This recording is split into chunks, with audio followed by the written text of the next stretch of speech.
আসসালামু আলাইকুম। জানিয়ে দেব আমাদের হাতে আসা সর্বশেষ গুরুত্বপূর্ণ সংবাদ। শুরুতেই সংবাদ শিরোনাম। ইসিতে দুপক্ষের হাতাহাতি, রুমিন ফারহানার বিরুদ্ধে এনসিপি নেতার অভিযোগ দায়ের। ফজলুর রহমানকে বিএনপির নোটিশ, ২৪ ঘণ্টার মধ্যে জবাব দেওয়ার নির্দেশ। আবু সায়েদ হত্যা মামলার আসামি পুলিশ কর্মকর্তা আরিফুজ্জামান ভারতে গ্রেফতার। ঢাবিতে বিএনপি নেতা ফজলুর রহমানকে অবাঞ্ছিত ঘোষণা।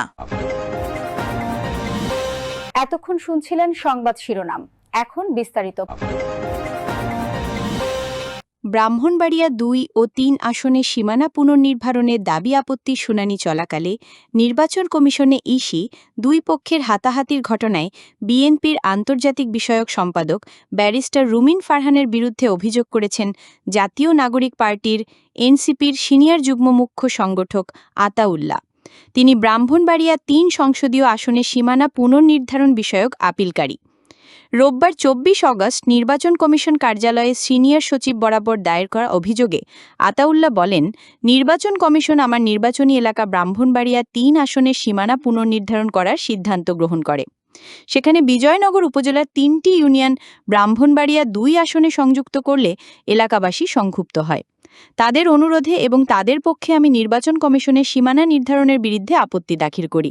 এরপর থেকেই বিএনপি নেতা রুমিন ফারহানার ক্যাডাররা আমাকে আপত্তি সংক্রান্ত শুনানিতে অংশ না নেওয়ার জন্য হুমকি-ধমকি দেন। তিনি বলেন, আমিও আমার এলাকার প্রতিনিধিগণ আজ নির্ধারিত শুনানিতে অংশ নিতে নির্বাচন কমিশনে আসলে আপনার দায়িত্বপ্রাপ্ত কর্মকর্তারা আমাকে শুনানিস্থলে প্রবেশে বাধা দেয়।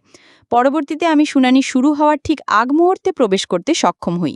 এমতাবস্থায় আপনার এবং প্রধান নির্বাচন কমিশনার সহ অন্যান্য কমিশনারগণদের উপস্থিতিতে রুমিন ফারহানার সন্ত্রাসী বাহিনী আমি সহ আমার নির্বাচনী এলাকার নেতৃবৃন্দদের মারধর করে, যা বাংলাদেশের ইতিহাসে একটি কলঙ্কিত অধ্যায় হয়ে থাকল।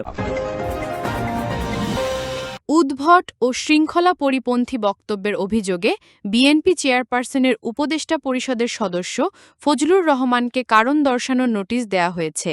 তার বিরুদ্ধে কেন সাংগঠনিক ব্যবস্থা নেওয়া হবে না তা জানাতে তাকে ২৪ ঘণ্টা সময় দেওয়া হয়েছে। বিএনপির দায়িত্বশীল একটি সূত্রে ফজলুর রহমানের বিরুদ্ধে এই সাংগঠনিক ব্যবস্থা নেয়ার তথ্য জানা গেছে। ফজলুর রহমান দীর্ঘদিন ধরে সামাজিক যোগাযোগ মাধ্যমে বিভিন্ন ধরনের বক্তব্য দিয়ে আলোচনায় আসেন। জানা গেছে, কারণ দর্শানোর নোটিশে উল্লেখ করা হয়েছে, আপনি জুলাই-অগাস্ট ঐতিহাসিক গণ-অভ্যুত্থান নিয়ে ক্রমাগত কুরুচিপূর্ণ ও বিভ্রান্তিকর বক্তব্য দিয়ে আসছেন এবং আত্মদানকারী শহীদদের নিয়ে যে বক্তব্য দিচ্ছেন তা সম্পূর্ণরূপে দলীয় আদর্শ ও গণ-অভ্যুত্থানের চেতনার পরিপন্থী।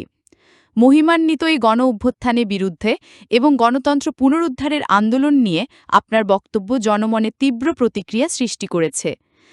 করার সুপরিকল্পিত চক্রান্তের প্রয়াস বলে অনেকেই মনে করেন। এমনকি আপনি জনগণের ধর্মীয় অনুভূতিতেও আঘাত দিয়ে কথা বলছেন। এতে আরও উল্লেখ করা হয়, জুলাই-অগাস্ট গণ-অভ্যুত্থানে বিএনপির ৪৫০-এরও বেশি নেতাকর্মী সহ ছাত্র জনতার প্রায় ১৫০০-এর অধিক মানুষ শহীদ হয়েছেন এবং ৩০,০০০-এর অধিক মানুষ গুরুতর আহত হয়েছেন। গণতন্ত্র পুনরুদ্ধারের জন্য গণ-অভ্যুত্থানে ছাত্র জনতার এ ধরনের বিরচিত ভূমিকাকে আপনি প্রতিনিয়ত অতিনয়ন ও অমর্যাদা করছেন। কারণ দর্শানোর নোটিশে আরও বলা হয়, এ ধরনের উদ্ভট ও শৃঙ্খলা পরিপন্থী বক্তব্যের কারণে কেন আপনার বিরুদ্ধে সাংগঠনিক ব্যবস্থা গ্রহণ করা হবে না তার যথাযথ কারণ দর্শিয়ে আগামী ২৪ ঘণ্টার মধ্যে একটি লিখিত জবাব দলের নয়াপল্টন কেন্দ্রীয় কার্যালয়ে জমা দেওয়ার জন্য আপনাকে নির্দেশ প্রদান করা হলো। এ বিষয়ে ফজলুর রহমানের মন্তব্য জানতে চাইতে গেলে তিনি আজ সন্ধ্যা ৬:৩০টার দিকে প্রথম আলোকে বলেন, আমাকে নোটিশ দেওয়ার কথা শুনেছি, কিন্তু নোটিশটা হাতে পাইনি, তাই এ নিয়ে কোনো মন্তব্য করতে চাই না। অবৈধভাবে ভারতে প্রবেশের সময় ভারতীয় সীমান্তরক্ষী বাহিনী বিএসএফের হাতে গ্রেপ্তার হয়েছেন বাংলাদেশ পুলিশের সহকারী কমিশনার এএসপি মোহাম্মদ আরিফুজ্জামান। তিনি রংপুরের আবু সাইদ হত্যা মামলার এজাহারভুক্ত আসামি। শনিবার সন্ধ্যায় আরিফুজ্জামান পশ্চিমবঙ্গের উত্তর ২৪ পরগনা জেলার স্বরূপনগর থানার অন্তর্গত এলাকার অরক্ষিত সীমান্ত দিয়ে ভারতে প্রবেশের চেষ্টা করেন। এ সময় হাকিমপুর সীমান্ত চৌকিতে টহলরত বিএসএফের ১৪৩ নম্বর ব্যাটালিয়নের সদস্যরা তাকে আটক করেন। এরপর শুরু হয় প্রাথমিক জিজ্ঞাসাবাদ। পরে রাতেই তাকে স্বরূপনগর থানার পুলিশের হাতে তুলে দেওয়া হয়। এ সময় মোহাম্মদ আরিফুজ্জামানের কাছ থেকে বেশ কিছু পরিচয়পত্র, সরকারি নথি উদ্ধার করে ভারতীয় পুলিশ। তার বাড়ি বাংলাদেশের নীলফামারী জেলার শাহীপাড়া এলাকায়।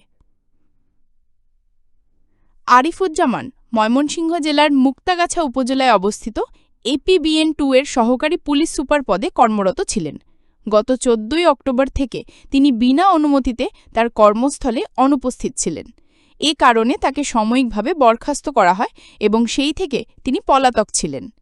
এদিকে শনিবার সন্ধ্যায় এএসপি আরিফুজ্জামানকে আটকের খবর ছড়িয়ে পড়ার পরই তার পরিচয় নিয়ে ধোঁয়াশা সৃষ্টি হয়। বিএসএফ এবং স্থানীয় পুলিশের পক্ষ থেকেও গোপনীয়তা বজায় রাখা হয়। আরিফুজ্জামানের বিরুদ্ধে ১৪A ফরেনার্স আইন এবং ভারতীয় পাসপোর্ট আইনের ১২ ধারায় মামলা দায়ের করা হয়েছে। আজ রোববার কড়া নিরাপত্তায় তাকে বসিরহাট মহকুমা আদালতে নেওয়া হয়ে ১৪ দিনের বিচার বিভাগীয় হেফাজতে অর্থাৎ জেল হাজতের নির্দেশ দেন অতিরিক্ত মুখ্য বিচারক। উল্লেখ্য, গত বছরের ১৬ জুলাই পুলিশের গুলিতে নিহত হন কোটা সংস্কার আন্দোলনের সক্রিয় কর্মী আবু সাঈদ। ওই দিন দুপুর ২:৩০টার সময় বেগম রোকেয়া বিশ্ববিদ্যালয়ের সামনে পার্ক মোড়ে আন্দোলনরত শিক্ষার্থী ও পুলিশের মধ্যে সংঘর্ষ হয়। ছাত্রদের ছত্রভঙ্গ করতে পুলিশ টিয়ার গ্যাস নিক্ষেপ এবং লাঠিচার্জ করে। ছাত্ররা সবাই সরে গেলেও আবু সাঈদ লাঠি হাতে দাঁড়িয়ে যান। এই অবস্থায় ৫০ ফুট দূর থেকে পুলিশ তার ওপর ছড়রাগুলি ছোড়ে। পুলিশের অবস্থানের জায়গাটি ছিল বিশ্ববিদ্যালয়ের প্রধান ফটকের সামনে। তারপরও অবস্থান থেকে সরেননি আবু সাঈদ। এক পর্যায়ে কয়েকটি গুলি লেগে মাটিতে লুটিয়ে পড়েন। অন্যান্য শিক্ষার্থীরা তাকে হাসপাতালে নেওয়ার আগেই তিনি মারা যান। ৪৮ বছর বয়সী আরিফুজ্জামান রংপুর মহানগর পুলিশের তৎকালীন সহকারী কমিশনার এএসপি পদে কর্মরত ছিলেন। শেখ হাসিনার অত্যন্ত ঘনিষ্ঠ ছিলেন এ পুলিশ কর্মকর্তা। গত বছরের ৫ই আগস্ট ছাত্র জনতার গণ অভ্যুত্থানে শেখ হাসিনা সরকার পতনের পরই গা ঢাকা দেন আরিফুজ্জামান। নিজের কর্মস্থলে অনুপস্থিত ছিলেন তিনি। কর্মস্থলে অনুপস্থিতির কারণে সম্প্রতি তাকে সাময়িকভাবে বরখাস্ত করা হয় এবং জানা যায় এ সময় সাতক্ষীরা এলাকায় আত্মগোপন করেছিলেন তিনি। বিএনপি চেয়ারপারসনের উপদেষ্টা ফজলুর রহমানকে ঢাকা বিশ্ববিদ্যালয় সহ ঢাবির এর আশপাশের এলাকায় অবাঞ্ছিত ঘোষণা করেছে ঢাকা বিশ্ববিদ্যালয় ছাত্র সংসদ নির্বাচনের স্বতন্ত্র প্যানেল সমন্বিত শিক্ষার্থী সংসদ। জুলাই শক্তিকে কালো শক্তি ও সংগঠকদের রাজাকারের বাচ্চা বলার প্রতিবাদে প্রয়োজনে তাকে প্রতিহত করার কথাও বলেন তারা। রোববার ২৪ অগাস্ট ঢাবিতে আয়োজিত এক সংবাদ সম্মেলনে অবাঞ্ছিত করার ঘোষণা দেন সমন্বিত শিক্ষার্থী সংসদ প্যানেলের সাধারণ সম্পাদক DS পদপ্রার্থী মোহাম্মদ আবু সায়াদ বিন মাহিন সরকার। সংবাদ সম্মেলনে মাহিন সরকার বলেন, আমরা আমাদের জায়গা থেকে আমাদের অবস্থান স্পষ্ট করে দিয়েছি। যদি ভবিষ্যতেও কেউ ২৪-এর গণ অভ্যুত্থান নিয়ে দৃষ্টতাপূর্ণ মন্তব্য করে, আমরা সম্মিলিত শিক্ষার্থী সংসদের পক্ষ থেকে প্রতিবাদ জানাব। এবং ফজলুর রহমান যদি ঢাকা বিশ্ববিদ্যালয় ক্যাম্পাস এবং তার আশেপাশে কোনো এলাকায় আসে, তাহলে আমি মাহিন সরকার এবং সমন্বিত শিক্ষার্থী সংসদ মিলে তাকে প্রতিহত করব। তিনি বলেন, তাকে ঢাকা বিশ্ববিদ্যালয় ক্যাম্পাসে অবাঞ্ছিত ঘোষণা করছি।